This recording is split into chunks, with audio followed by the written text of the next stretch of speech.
everybody, my name is Noni Convin and this is my presentation for Bed 100. Now the educator I chose to do my presentation on was Mundawuy Yunupingu, who was born in 1956 in Yirrkala, which is in Arnhem Land in the Northern Territory. Now he was a part of the Yolganu clan, who were great believers in balance and harmony in everything. And he had quite a large family. His father had 12 wives, which was not unusual at that time for Aboriginal, in Aboriginal culture. Now, they travelled with the seasons. They were very traditional Aboriginal family and travelled with seasons and lived off the land. Now, you may recognise his picture. He's a well-known person, but not for actually his educational contributions, more for his musical contributions. He was part of a band, or lead singer of a band called Mundawuy Yunupingu, and I've got some of their music playing in the background now for you.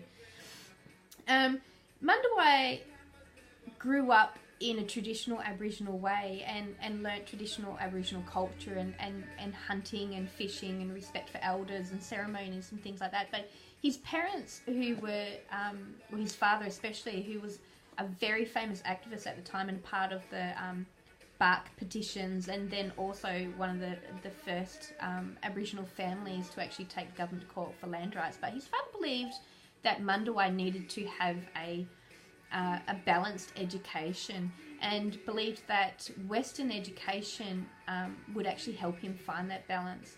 Not only would he learn English, he would be able to use that English to also help the community with future generations, future things that were going to happen. That Mundawuy's father was a very intelligent man and realised that things were changing and very quickly.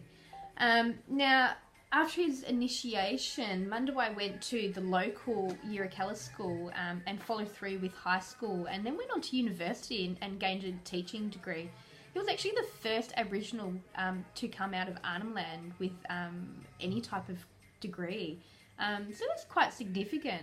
So he went back to the community and worked in the local school that he actually went to. That was still run by the missionaries, but they started making changes, so Aboriginal culture was more involved in the curriculum. Now, it wasn't very long before Mundawuy was first assistant principal and then eventually principal, and he was only principal for a short time of 2 years, and then carried on with Mundawuy Yunupingu.